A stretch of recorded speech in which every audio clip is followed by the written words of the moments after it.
kontento sa kung anong meron tayo. Pipilitin natin maging masaya kahit nag-iisa tayo.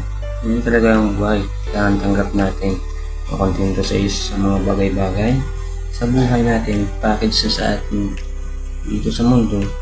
Yung minsan may mga trial tayong pinagdadaanan, meron tayong mga pagsubok, merong kahirapan, walang araw malagpasan din natin yan mga lods. So tuloy lang tayo at isa sa lahat makontento tayo kung anong meron tayo. Have a good day. God bless.